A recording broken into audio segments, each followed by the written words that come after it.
we are heading to the shop. Just a little bit of a walk. As far as I thought it was going to be from the house. It's not too bad. So today, what we're going to do is we're going to start to map out some stuff in the shop, right? There we are. Yeah. Oh, that's me. Alright. So today we're going to map out some stuff in the shop.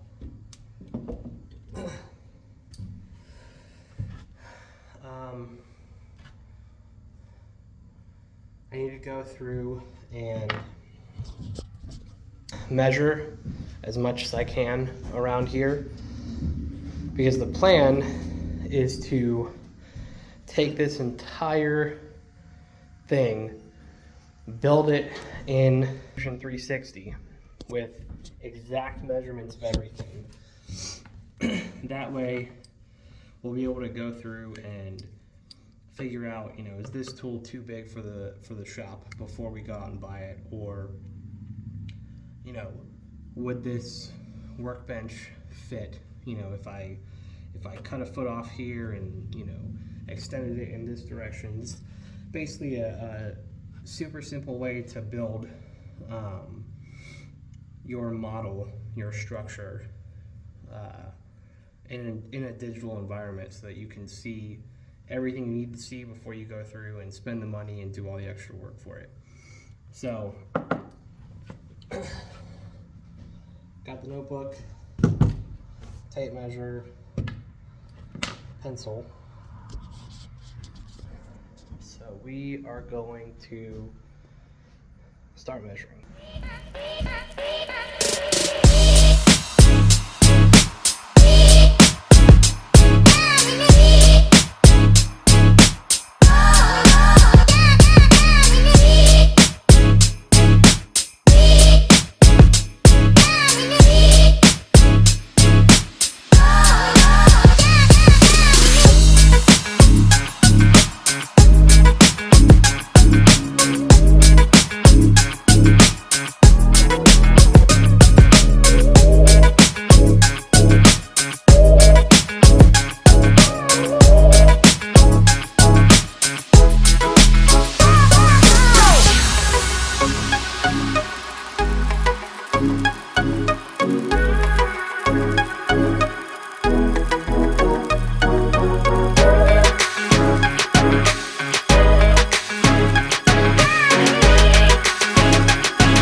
So, off topic, slightly on topic.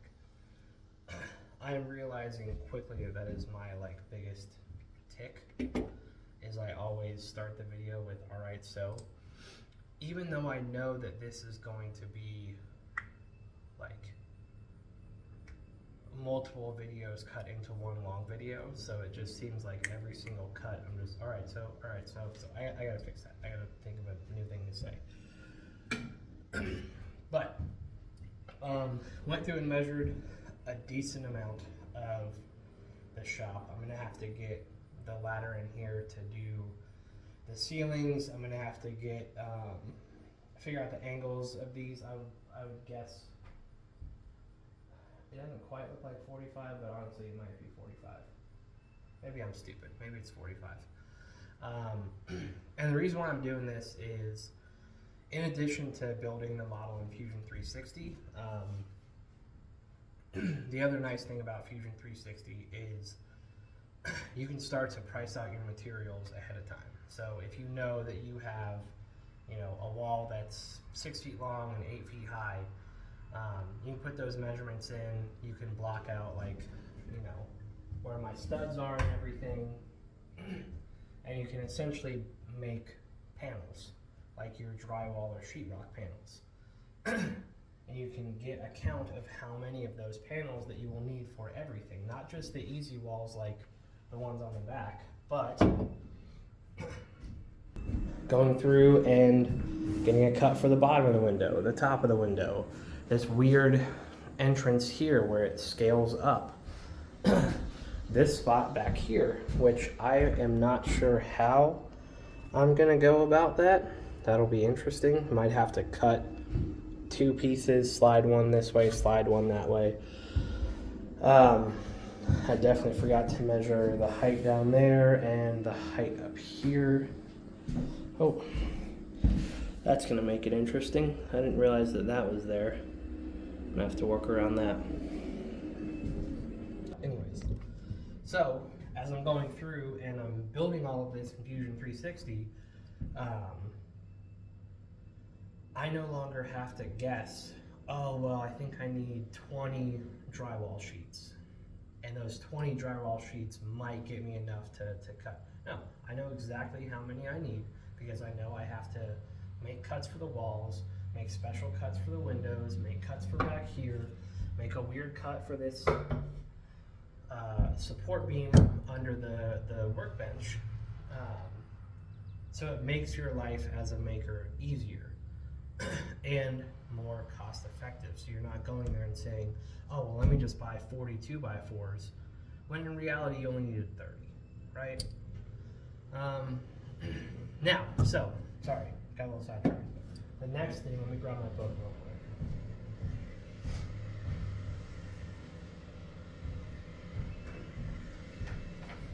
The next thing that we're gonna do is I want to build, so this is where my lathe is gonna go, right here.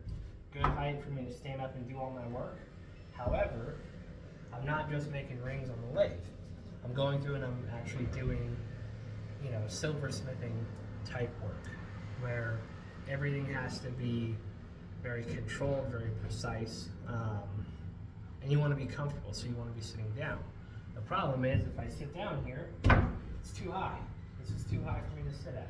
So what I'm going to build is I'm going to build a jeweler's bench right here that comes out so that when I need to go through and cut silver, cut gold, cut brass, anything like that, I can just grab my chair, sit down, I've got my bench pin here, I do everything that I have to do, right?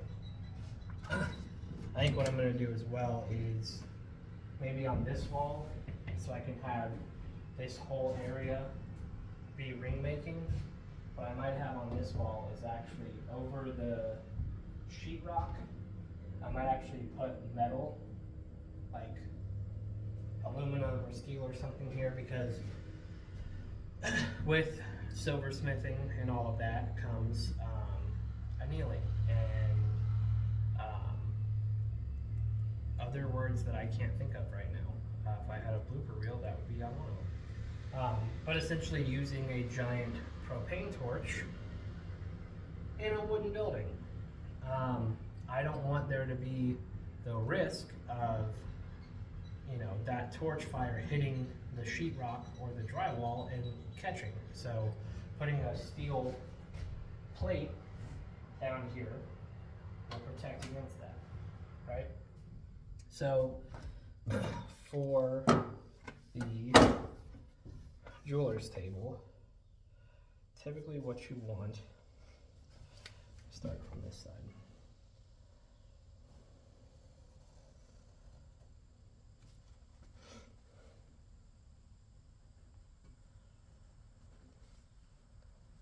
Let me just back you up here so you're not staring directly into my face. So we have your jeweler's table. You can come through here.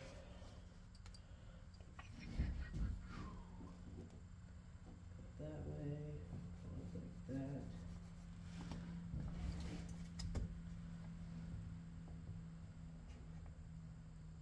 This way, oops. Not like that. Now, I am in no way, shape, or form even remotely an artist. That is Ashley's job. But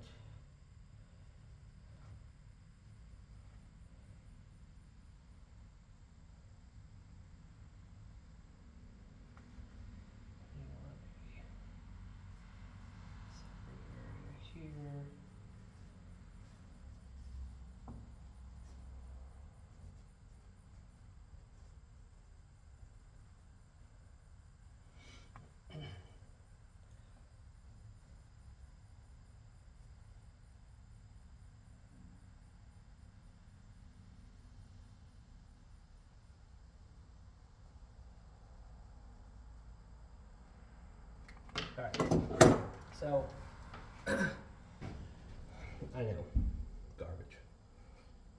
But this is what a drawer's bench looks like. It's a giant bench that has this swooping area here so that you can get in real close to the bench pin when you're doing your hand sawing and everything like that. And it's wider so that you have all this room to kind of move around if you need to. This right here, this line is essentially going to be a drawer that pulls out. So while I'm working on everything, any of those scraps, the silver scraps, the dust, anything like that, can fall into that drawer. And then what I'll do once I get enough of that is I will just collect all of it, and you can remelt it and just make a new silver billet or copper or gold or whatever you're working with. So that's convenient to have that right there. And that is all going to be in this area. So probably 4 feet long. 4 feet long sounds good.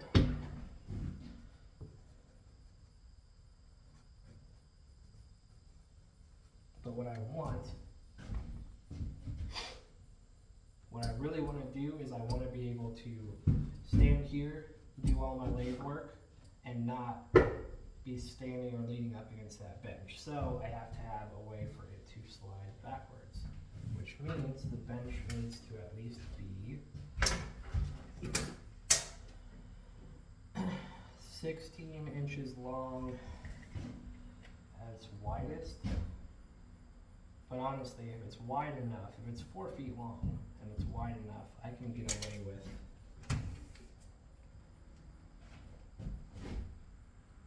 2 foot. That just means that the arch, the middle portion here, would have to at least be 16, would have to be a maximum of 16 inches.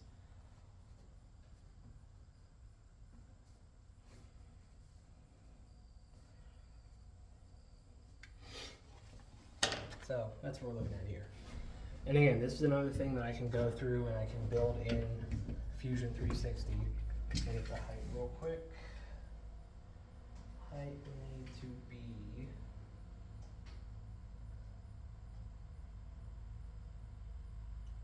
3 feet. 3 feet. So I'd be sitting pretty low.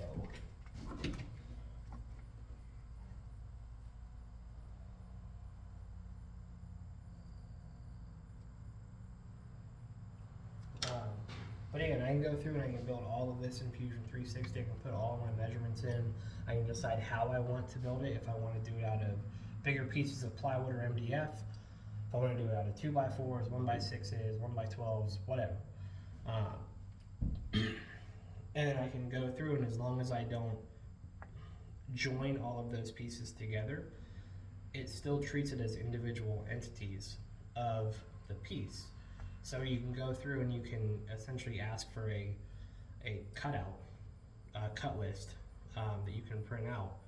And it'll go through and say, well, this entity was 3 feet tall, and there's 5 on either side. So you need 10 2x4s cut to 3 foot long. It's the easiest way to go through and do everything that you have to do. There's a bit of a learning curve in the beginning with all the buttonologies and how to go about building the models and the entities and everything. Once you get the hang of it, it takes a lot of the guesswork out of going through and building a project. It makes these things easier and more cost effective. So if you're on the fence about Fusion 360 before, head on over to the I Like to Make Stuff YouTube channel. They have a phenomenal class on Fusion 360. They also have a ton of projects where they use Fusion 360, and they show you way more in depth than me talking how all of that stuff translates from the digital world over to an actual piece that has been built. I've been talking for 12 minutes. Okay, let's see. So the next thing is we gotta figure out where we're gonna put the lights. I know I want one here, probably on this beam, so it's shining more down here.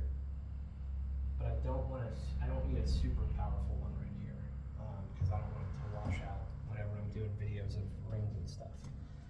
But we have these two 8,000 lumen lights that I think we got from Walmart. And they're pretty big. So what I might do is I might run them lengthwise. I know you guys can't see me, but here. I might run them lengthwise. Do like one right over here and one on that side in the same area. And then finally, and I'll shut up. To figure out what to do with that. First, I gotta go up and measure everything in there. And I have to figure out what is gonna go up there. Honestly, I was thinking about putting a TV up there. Not in a little small one, or maybe I'll put the TV, yeah, I'll probably put the TV over here so I can look over my shoulder and watch it. But for right now, that's empty. But it will be used for scrap wood in the future. Yeah, that's about it.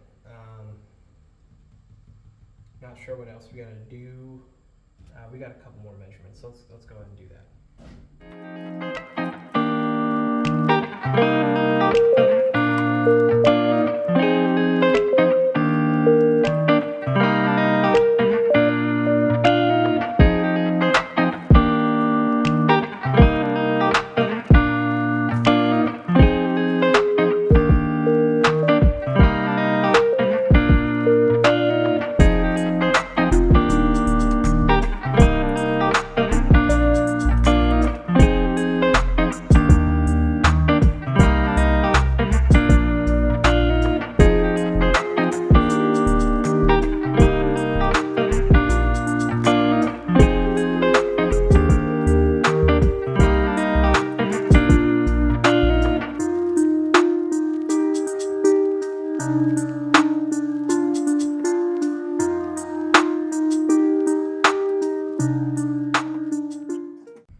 Okay, we have almost everything measured out.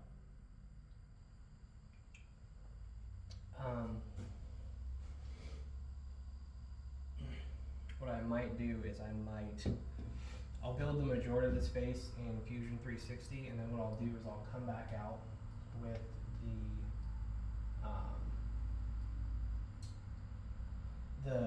the laptop and the tape measure and the stool, and I'll go through and measure these here, from here to there, from here to there, and from there to the middle. And what that should do is that will actually help me get my angle and make sure everything's correct in Fusion. And so I go through with the laptop and I say, okay, from this portion of the wall to that portion, I know it's exactly that long.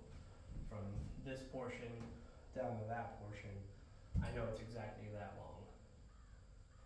And honestly, I thought I had something that could tell me what the angle was, but I don't right now. And it's probably 45 degrees. I think I'm just overthinking it.